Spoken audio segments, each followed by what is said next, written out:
Bonjour, nous sommes le 29 mars 2022. Une information sur les armes sonores ou comment faire mal sans une égratignure. Je suis cible de harcèlement électromagnétique, une parmi des milliers de personnes qui sont agressées par des armes électromagnétiques, des armes à énergie dirigée, par les armes aussi sonores. Ce texte est de Justine Rex, écrit en 28 juin 2021, donc l'année dernière, et elle semble donc faire partie d'un groupe qui s'appelle VICE, Vice France. Ça existe en Belgique aussi, et c'est sur Twitter aussi, Instagram, Facebook, etc.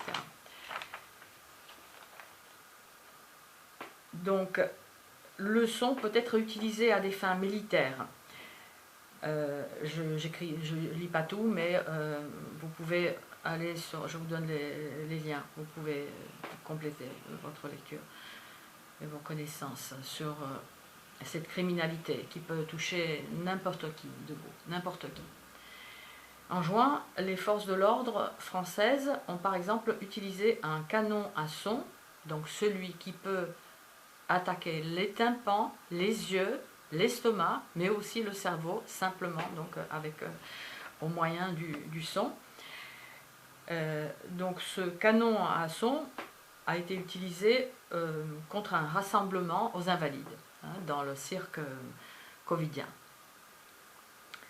L'inventeur de ce canon racontera en 2004, j'ai pas son nom, vous pouvez peut-être le trouver.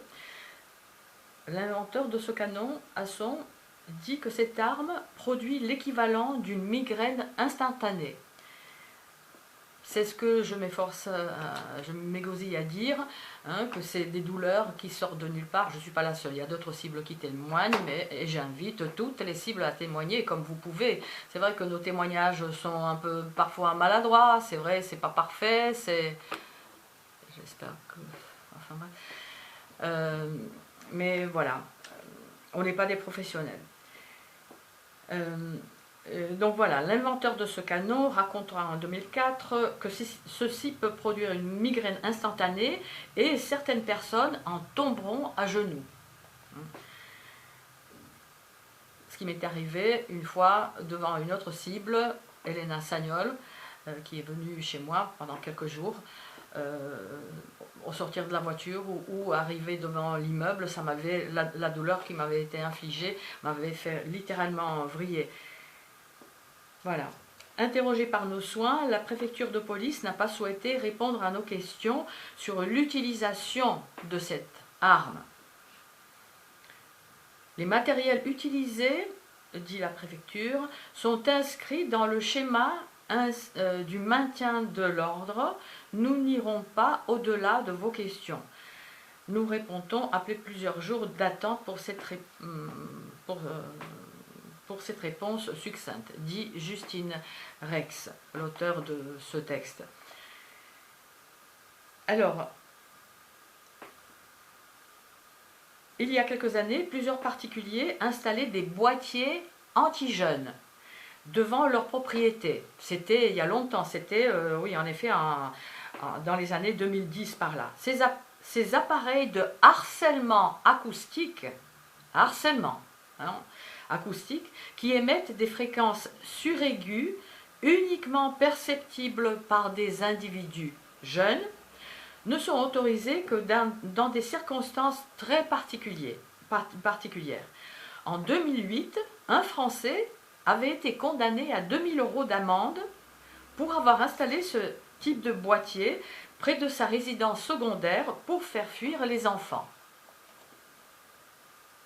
Ça veut dire quoi? Ça veut dire qu'il y a une jurisprudence quand même qui existe là-dessus. Nous qui dénonçons, nous dont les plaintes ne sont même pas enregistrées, qui dénonçons ce type de harcèlement, nous on n'est pas pris en compte. Mais Pourquoi? Parce qu'il s'agit d'une criminalité militaire. C'est une criminalité puisque vous essayez vos armes sur des civils, hein, et pratiquer en impunité la plus totale et protéger cette criminalité. Si un rassemblement aux Invalides avait été maté, si les gens avaient été matés par des armes sonores et que la préfecture ne veut rien dire de plus précis, hein, on comprend pourquoi, pourquoi il est décidé des mesures concernant la santé, finalement, dans un conseil de défense, hein, secret au fond. Hein. Ça n'a pas lieu d'être.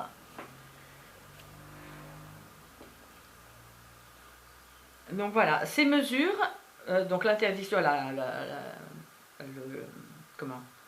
la condamnation de la personne qui a installé ce dispositif, ces mesures révèlent une utilisation de plus en plus régulière d'armes sonores qui sont loin d'être réglementées. Elles ne sont pas du tout. Pas du tout. Ce fut un de mes panneaux lors d'une manifestation en 2017 à Paris, nécessité absolue de réglementer les nanotechnologies, et entre autres, et aussi ces armes, bien évidemment. Dans le cas du canon à son, il s'agit d'un LRAD, un Long Range Acoustic Device, un système acoustique à longue portée, utilisé au départ comme du matériel de guerre. Cette armée sonique, aussi appelée à ultrasons ou acoustique, a été utilisée pour la première fois par l'armée américaine au Vietnam dans les années 1970. Utilisée au départ contre les foules en Afghanistan ou en Irak, puis pour repousser les pirates maritimes, notamment au large des côtes somaliennes. LRAD s'est invité aussi dans les manifestations. Considéré comme une arme à létalité réduite, le risque d'être blessé ou tué par un LRAD est faible, mais pas impossible. Par ordre de comparaison, lorsque vous discutez avec quelqu'un, votre conversation oscille généralement entre les 50 et 60 décibels. Ça dépend.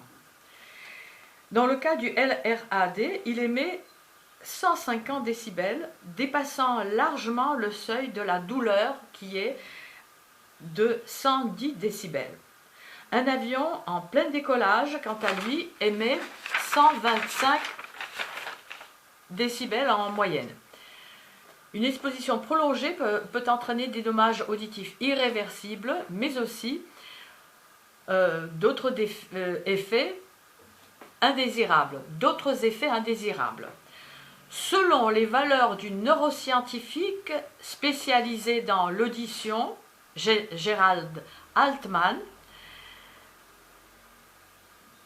entre 140 décibels et 170 décibels, des effets temporaires peuvent apparaître comme des problèmes respiratoires. Les problèmes respiratoires, hein, que je signale lorsque mon chat est agressé, hein, il a tout d'un coup une respiration qui s'accélère alors qu'il roupille, hein, enfin bref. Les mêmes symptômes, j'ai pu les constater moi sur moi-même et d'autres cibles aussi sur elles-mêmes. Une sensation d'oppression au niveau de la poitrine, une salivation excessive. Ça, c'est une information très intéressante concernant mon animal de compagnie, mon chat, qui, lors des agressions, je l'ai signalé combien de fois, autant à mon médecin, enfin une amie à l'époque, qu'à une autre personne, que lors des agressions, le chat déglutit. Alors je disais que le chat avait du mal à déglutir, mais en fait, sous impact de ses armes, il ravale le surplus de la salive. Salivation excessive donc. Des nausées, des fourmillements, des vertiges. Je pourrais donner d'autres exemples, mais je ne vais pas faire trop long. Des vertiges, des acouphènes. Là, par contre, j'en ai pas, hein, d'acouphènes. Ni acouphènes, ni voix dans la tête, ni rien. Les militaires. Rien, nada, rien. Et autres criminels. Une perte d'audition, ça c'est signalé par exemple par Elena Sagnol, moi pour le moment ça va, des maux de tête, donc des maux de tête hein, qui sortent de nulle part et qui se terminent comme tout à l'heure, l'irradiation d'une violence pendant des heures, hein, pendant que je préparais cette vidéo, voilà, qui s'est arrêtée au moment où voilà, j'installais la caméra. Des vertiges, des acouphènes, une perte d'audition, des maux de tête et une accélération du rythme cardiaque. À partir de 160 décibels, les tympans se déchirent. Alors le chat a dû subir quand même des violences probablement beaucoup plus fortes que moi, et il est sourd, il est sourd. Bon, il a 15 ans, mais il est en pleine forme, les autres ne lui donnent pas du tout son âge-là, le vétérinaire non plus, je crois. Mais voilà, donc il a peut-être un problème à l'oreille. À 200 décibels, les poumons se fissurent. Et au-delà de 210 décibels, les hémorragies internes peuvent entraîner la mort. Le son peut donc tuer. C'est le cas du petit chien d'Elena Sagnol qui a certainement été tué comme ça, hein, qui enfin, elle l'avait trouvé, qui avait régurgité du sang noir, enfin bon, qu'il vous soit fait selon vos œuvres.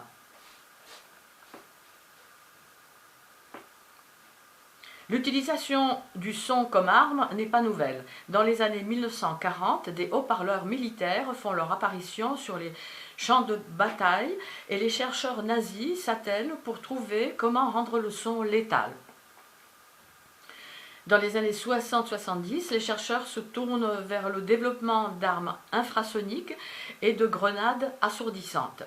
À partir des années 2000, naissent les canons à son. Donc ça a à peu près 20 ans. Nous sommes en 2022.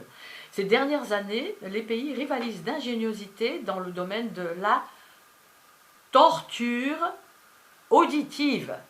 La torture auditive, hein, via les armes sonores. En 1919, l'Académie chinoise des sciences a annoncé avoir mis au point son premier canon à son portatif, enfin portable. Hein. Elles sont aujourd'hui, c'était en 2019, il y a un développement tel que, voilà, maintenant, c'est des armes qui circulent en France en impunité la plus totale. Ces dispositifs peuvent être contenus, sont contenus dans des sacs à dos. Hein, les tortionnaires, les perps, les perpetrators nous approchent.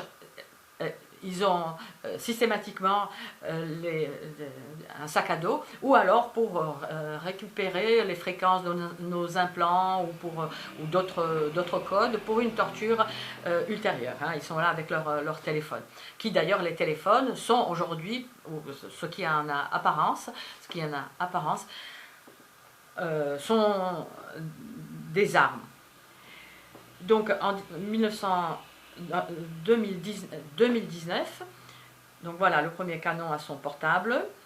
Dans un rapport et dans le quotidien South China Morning Post, il y a le lien, les créateurs du projet racontent leur souhait de mettre cette arme à la disposition de la police chinoise pour mieux gérer les manifestations.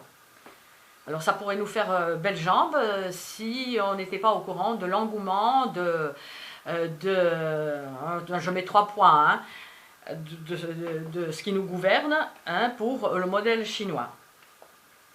La nouvelle version est terriblement efficace.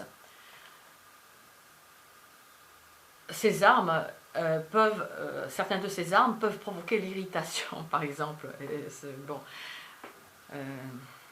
allez, hein, on souffle. La nouvelle version de cette arme est terriblement efficace. Cette dernière version donc contient un gaz qui, une fois chauffé, produit un son à basse fréquence.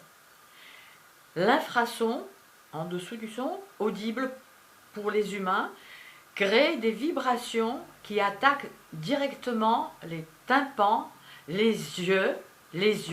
Combien de fois il m'est arrivé, enfin pas souvent, mais pas souvent, c'est vrai, notamment au moment d'arriver, d'ouvrir la porte, que mon champ visuel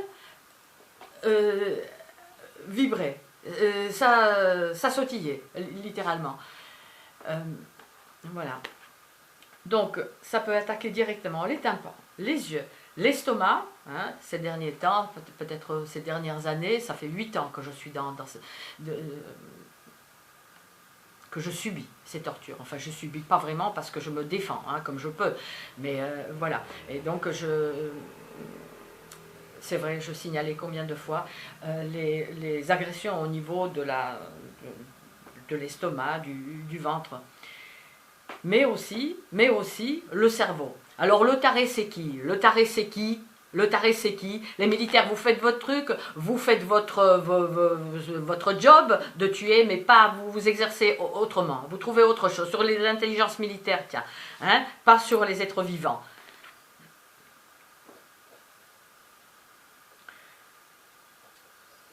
Les foules ciblées sont obligées de fuir face aux nombreux effets secondaires. Hein, il n'y a pas seulement les vibrations dans les oreilles, mais il y a donc les vertiges, les troubles intestinaux, vomissements et douleurs. À propos des vomissements, c'est juste avant la phase ouverte de mon harcèlement, entre 2012 donc, et 2013 de mémoire.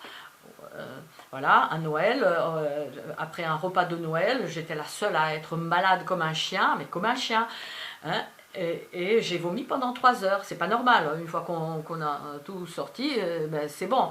J'ai pensé que ma dernière heure était arrivée. Donc voilà, ces armes étaient déjà certainement en œuvre sur moi, mais bon, je savais pas. Vomissements et toutes sortes de douleurs. Peu de spécialistes se sont intéressés au phénomène des armes sonores en France. Ils ont peut-être une raison, parce que le monsieur là, hein, l'un des rares, est Bernard Fontaine. Le monsieur est décédé en 2021, l'année dernière. Alors ça c'est vraiment dommage, parce qu'on aurait des questions à lui poser. Hein. Il en savait trop, et voilà. Hein. Bon. Donc directeur de recherche au CNRS et expert dans les armes à énergie dirigée. Expert dans les armes à énergie dirigée. Donc le premier flic qui me dit madame, ça n'existe pas, faut changer de métier, hein. Ou si vous couvrez cette criminalité, il faut cesser de salir l'uniforme et le métier. Hein. Donc Bernard Fontaine, directeur de recherche au CNRS et expert dans les armes à énergie dirigée, décédé cette année. Donc c'est l'un des rares spécialistes de la question. En 2017, VICE France l'interrogeait sur le sujet. Hein. Vous pouvez cliquer, vous aurez l'autre article que je présenterai aussi, les gens n'aimant plus lire. Il mettait déjà en garde contre les infrasons. Hein. Bernard Fontaine, physicien. Il provoque, et ça c'est très intéressant, parce que là on évoquait les modifications, les agressions que ça a sur le côté physiologique, hein, mais, précise Bernard Fontaine, il provoque des émotions négatives telles que la peur, l'anxiété ou la dépression. Selon ce qui est la fréquence que vous recevrez, vous pouvez ressentir la peur inexplicable, l'anxiété. L'anxiété déjà, ça sort on ne sait pas trop des fois, mais là, voilà, ces armes peuvent provoquer même la dépression. Alors à ce sujet, c'est vrai, j'ai dans mon entourage quelqu'un qui, lorsqu'il est venu chez moi, tout d'un coup, il a besoin de sortir sur le balcon. Ah, j'ai peur de la mort, j'ai peur de la mort. Voilà, donc c'était quelques années avant la phase ouverte de mon harcèlement. à moi. Après, il paraît que les enfants suivent.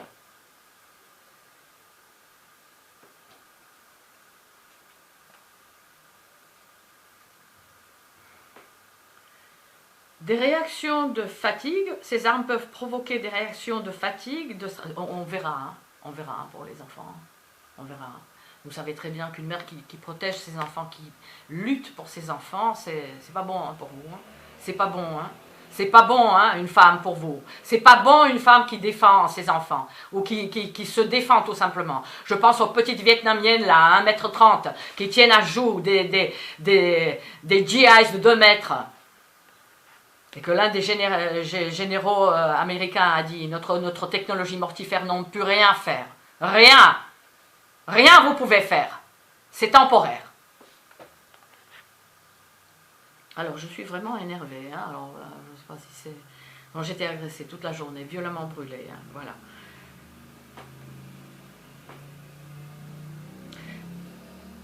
Donc, des réactions, ça peut provoquer, ces armes sonores, des réactions de fatigue, de stress, d'irritation, voire des troubles d'équilibre.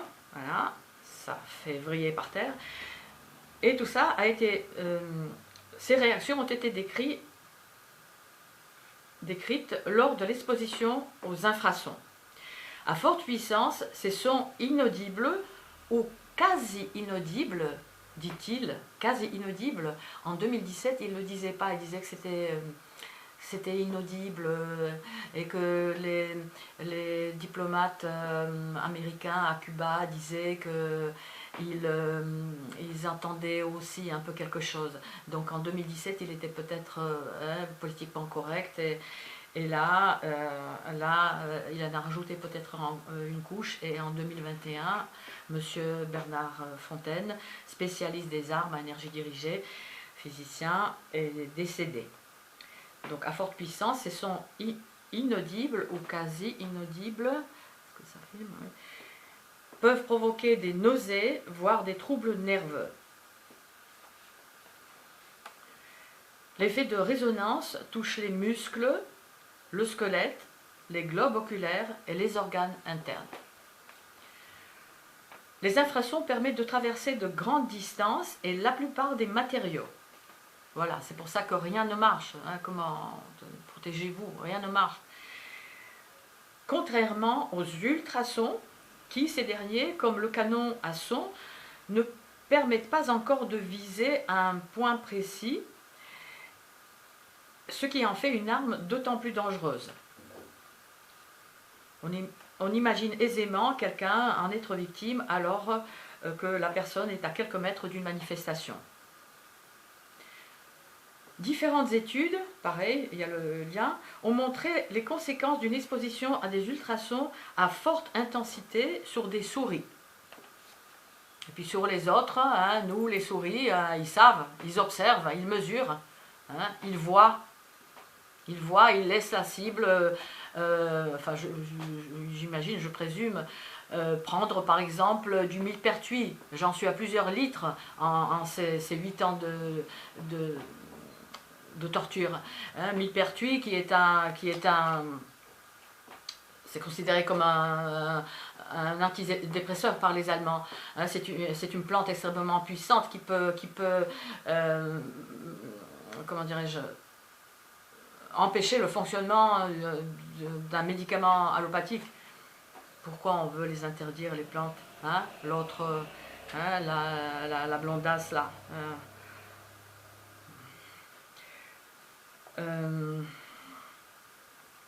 Parce que voilà, c'est efficace. Je pense que si je résiste quand même comme je peux, bon, c'est par la prière aussi, et dans d'autres choses, parce que j'aime faire, hein, j'aime danser. Hein, pourquoi on m'agresse juste avant d'aller danser, hein, pourquoi, voilà, bon, je le dis, je risque d'être agressée toute la journée, hein, parce que le réseau va vouloir prouver le contraire, mais bon, enfin voilà.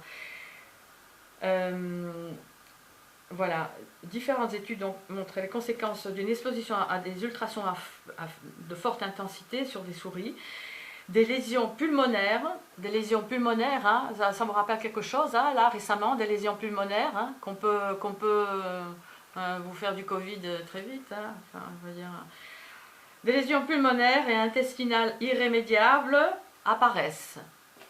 Hein? Aucune recherche n'a pour l'instant été réalisée chez un sujet humain. Hein? En cours, secrète les recherches. Il y a quelques années, les États-Unis pensent avoir été la cible d'une arme sonore. Donc en 2016, les diplomates américains de l'ambassade à Cuba se plaignent pendant plusieurs mois de mystérieux troubles. Même BFM chose en a parlé. Hein. Vertige, nausée, perte d'audition. Vertige, nausée, perte d'audition. Personne ne comprend d'où viennent ces symptômes. Aujourd'hui encore, on ne connaît toujours pas l'origine de ces mots. Ah Bernard, hein, ben, tu es à la droite du... Enfin non, tu es à la pravdě boží, hein, il est... Mais voilà, là, il disait pas vrai. Hein. Si la piste de l'utilisation d'une arme acoustique a été réfutée par Cuba, les autorités américaines ont conclu à un dispositif acoustique secret, hein, émettant des ondes sonores de fréquence inaudible. Voilà. Les infrasons à très basse fréquence, en dessous de 20 Hz, pénètrent facilement la plupart des bâtiments et véhicules, selon Bernard Fontaine, spécialiste donc physicien, directeur émérite de CNRS.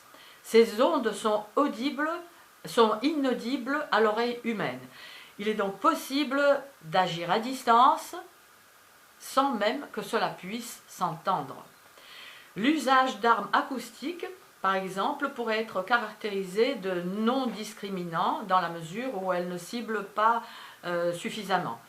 On peut estimer que ce type d'armes est contraire au droit international humanitaire et qu'elles peuvent faire l'objet de démarches en vue de les interdire dans le cadre de cette convention, disait le spécialiste.